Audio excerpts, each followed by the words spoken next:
Hello friends, good morning to everybody. मैं हूं motivation करता और भावनगर नरेश भाईचंद मेघानी, जन जागृति मंच भावनगर।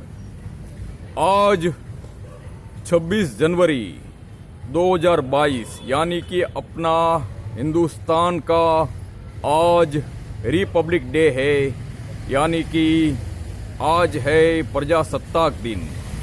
और 15 जनवरी है, वो है इंडिपेंडेंट यानी कि स्वतंत्रता दिन।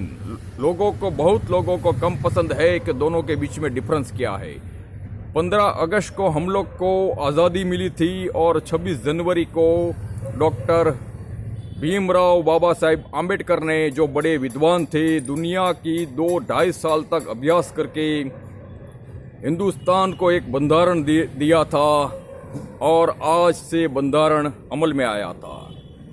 ये बंधारण गांधी जी के कहने पर उन्होंने बनाया था। गांधी जी सत्य अहिंसा के बड़े हिमायती थे। उनके इस बंधारण के बेजिक में है कि भले ही 99 अपराधी छूट जावे, लेकिन एक बेगुनाह को सजा नहीं होनी चाहिए। इसी सिद्धांत पे अपना हिंदुस्तान का बंधारण रचा हुआ है। हम आज आपको वतन प्रेम के बारे में कुछ कविता की पंक्ति सुनाएंगे।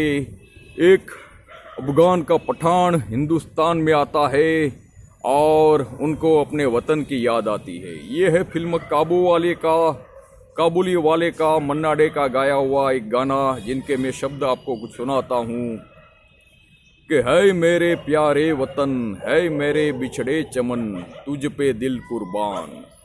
तू ही मेरी आरजू, तू ही मेरी आबरू, तू ही मेरी जान।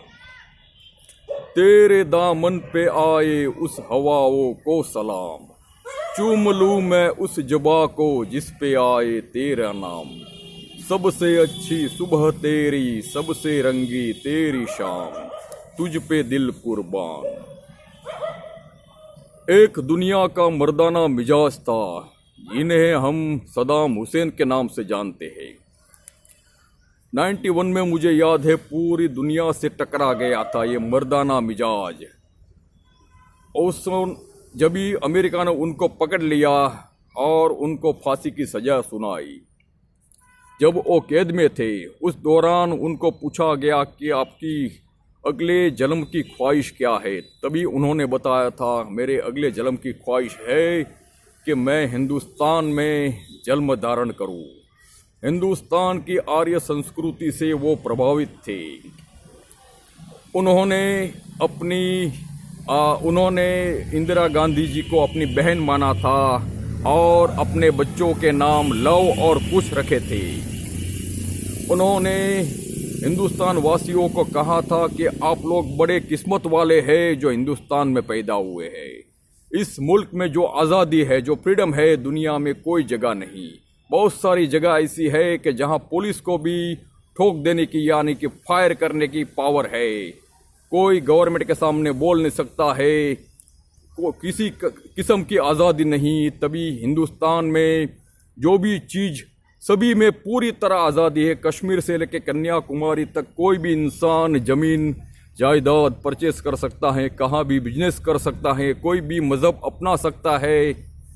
और जो भी कॉन्स्टिट्यूशन होता है, जैसे कि मुख्यमंत्री आवास योजना, वड़ा प्रधान आवास योजना, रेशनिंग है, जो रेशन है, जो भी सरकारी सुविधा है, जो आरोग्य संबंधित सुविधा है, सभी को समान मिलती है। कोई भी ऊंचा नीचा, कोई भी भेदभाव नहीं। ऐसा बढ़िया देश हिंदुस्तान के अलावा कोई नहीं हो सकता। हमें इस बात का नाज है कि हम हिंदुस्तान के सिटीजन है और इतना लिबरल कंट्री है हिंदुस्तान, जिन्होंने दुनिया को बड़े 4 मज़हब दिए हैं, जैसे कि सनातन धर्म, आर्य संस्कृति है, उन्होंने प्रथम हिंदू धर्म दिया, उसके बाद उन्होंने दिया बौद्ध धर्म, उसके बाद सिख और जैन धर्म।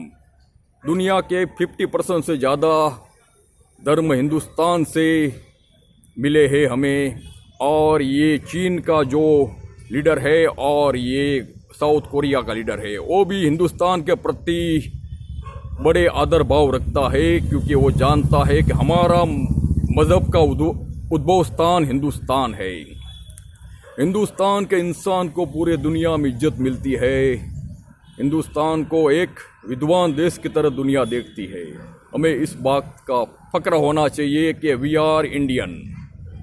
खुश रहो, आबाद रहो। जन जागृति मंच, Bhavnagar, Gujarat. Thank you very much for watching this video. Thank you very much all of you. Thank you.